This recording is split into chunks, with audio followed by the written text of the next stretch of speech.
പിന്നെ ഈ സ്ട്രെസ് വരുന്നതിന്റെ ഒരു പ്രധാന കാരണം ചെറുപ്പത്തിൽ കുട്ടികൾക്ക് ഉള്ള ആ ഒരു ട്രെയിനിങ് ഇല്ല. ഇപ്പൊ സ്കൂളുകളിലൊക്കെ ആണെങ്കിൽ പോലും കുട്ടികളെ വഴക്ക് പറയാൻ പാടില്ല, കുട്ടികൾക്ക് യാതൊരു രീതിയിലുള്ള ടെൻഷൻ കൊടുക്കാൻ പാടില്ല, കൊച്ചു പിള്ളേരെ അവർക്ക് ബാഗ് ചുമന്നുകൊണ്ട് പോകരുത്, ഇങ്ങനെയൊക്കെ പറഞ്ഞുകൊണ്ട് വലിയ പത്രത്തിൽ വലിയ ആളുകൾ എഴുതണാണ്. കുട്ടികളെ ശരിക്കും പറഞ്ഞാൽ ബാഗ് ചുമന്നുകൊണ്ട് തന്നെ വേണം സ്കൂളിൽ വിടാനായിട്ട്, എന്നാലേ അവർക്ക് മസിൽസിന് സ്ട്രെങ്ത് ഉണ്ടാവുള്ളൂ. അല്ലാതെ അവർക്ക് ഈ പുസ്തകക്കെട്ടിന്റെ ഭാരം അവരുടെ നടു വളഞ്ഞു പോകും. ഇങ്ങനെയൊക്കെ പറയാൻ കുറെ ആൾക്കാരുണ്ട്. ആളുകളെ ശരിക്കും കുട്ടികളെ ശരിക്കും നല്ല റഫ് ടഫായിട്ട് തന്നെ വളർത്തണം. അപ്പോഴാണ് ആ ടഫ്നെസ് വരുവുള്ളൂ. അല്ലാതെ ഈ ഒന്നിലും ചെയ്യിക്കാതെ സ്കൂളിൽ നിന്ന് വന്നു കഴിഞ്ഞാൽ അവൻ തളർന്നു വന്ന് കിടക്കുമല്ലേ, അവൻ ടെൻഷൻ അടിച്ച് കിടക്കില്ലേ, അവനെ കൊണ്ടൊന്നും ചെയ്യിക്കരുത്.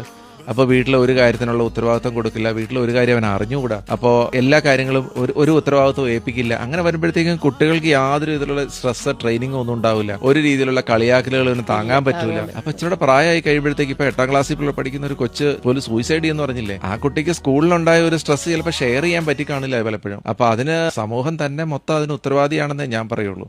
അങ്ങനെയുള്ള സ്ഥിതിവിശേഷം ഒരു പാലക്കാടുള്ള ഒരു കൊച്ച് സാറിനെ ചീത്ത പറയുന്ന ഒരു വീഡിയോ നമ്മളിത് എല്ലാവരും കണ്ടു. അപ്പൊ ഞങ്ങളുടെയൊക്കെ സ്കൂളിൽ പഠിക്കുന്ന കാലത്ത് അങ്ങനെ ഒരു കാര്യം ചിന്തിക്കാനേ പോലും പറ്റില്ല, സ്വപ്നം പോലും കാണാൻ പറ്റില്ലാത്ത സംഗതിയാണ്. അത്രയ്ക്കും നിൽക്കാൻ പറ്റില്ല നമുക്ക്. അതെ, അതുപോലെ അപ്പൊ ആ ഒരു സീനിയർ റെസ്പെക്ട്, അങ്ങനെയുള്ള ആ ഒരു അച്ചടക്കം എന്നുള്ള ആ ഒരു രീതി ഇല്ലെങ്കിൽ കുട്ടികൾ അവരുടെ ഈ വണ്ടി ബ്രേക്ക് ഇല്ലാതെ പോകുന്ന ഒരു വണ്ടി പോലെ ആയിപ്പോ അവരുടെ ലൈഫ്.